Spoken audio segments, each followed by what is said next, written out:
It has stood in the Egyptian desert for 4,600 years.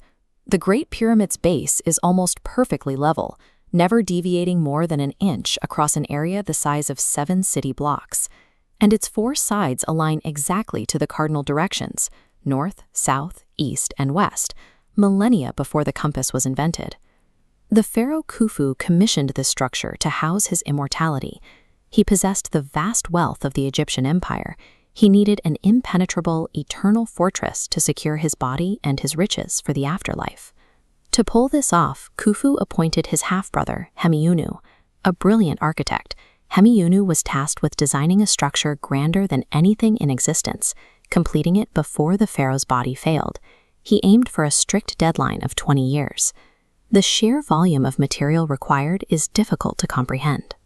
The workforce had to quarry, transport, and perfectly stack 2.3 million individual stone blocks, with some of the massive granite slabs weighing up to 50 metric tons. Hemiunu recruited an estimated 25,000 workers, a significant portion of Egypt's total population, to assemble the heaviest object ever made by human hands. Yet, even with that scale of mobilization, the specific techniques they used remain entirely unproven. Ancient Egyptians wrote everything down. Archaeologists have recovered their tax documents, thousands of love poems, and even 4,000-year-old receipts for donkey feed. But among all those papyrus scrolls, researchers have never found a single construction plan, engineering schematic, or blueprint for the pyramids. Without primary evidence, modern scientists and engineers are forced to treat the pyramid like a giant crime scene. They have to reverse engineer the monument, testing theories that range from basic physical assumptions to incredibly complex mechanical systems. The most common explanation is also the most intuitive.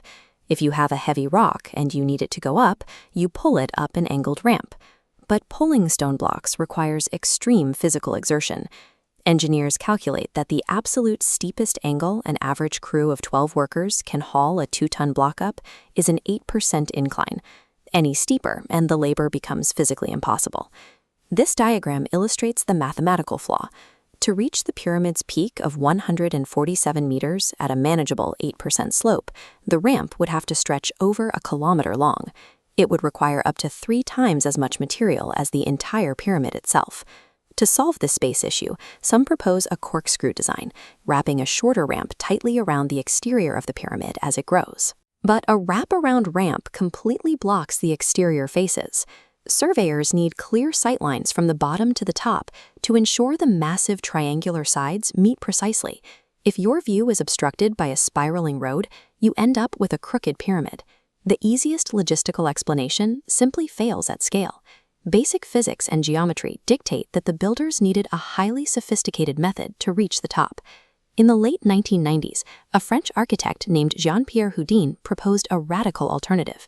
He suggested the builders used a short external ramp for the wide bottom layers, then dismantled it, moving inside to construct a ramp spiraling up the interior of the pyramid.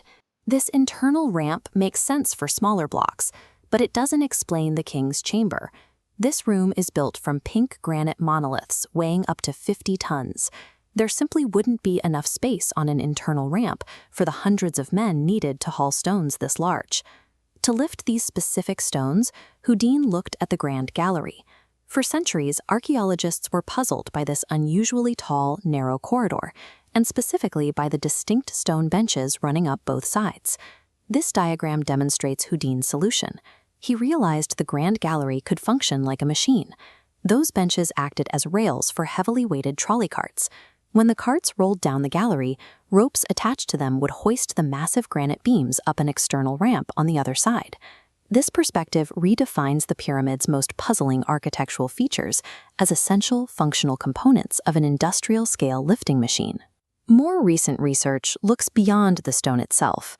In 2024, scientists used deep soil coring and satellite imagery to identify a lost branch of the Nile River that once flowed directly alongside the Giza Plateau.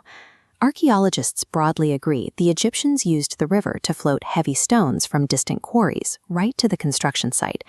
But a new hypothesis argues they also used water to move those stones vertically. A team of hydrologists and engineers proposed the builders created a water-powered elevator inside the pyramid. By routing floodwaters into a central internal shaft and opening and closing valves, they could control the water level, floating massive stones up on heavy wooden platforms from the inside out. This new idea has faced intense pushback. Prominent Egyptologists like Dr. Zahi Hawass dismiss the theory as completely wrong, pointing out that no comparable vertical water shaft has ever been found in the Great Pyramid, while the remains of ramps are scattered all over ancient Egyptian excavations. Yet the very existence of a hydraulic elevator theory shows how desperate the search has become. Trying to make the mathematics of the construction work is forcing modern scientists to propose ideas that push against the boundaries of classical archaeology. Every time we apply a new technology to the Great Pyramid, it doesn't give us the final answer. It just shows us exactly how much we still don't know. In 2017, scientists used advanced particle physics to scan the internal density of the pyramid. Deep inside the stone, completely sealed off from the rest of the structure, they detected a massive void. No one has access to this space yet. Engineers suggest it might just be an empty gap designed to relieve structural stress.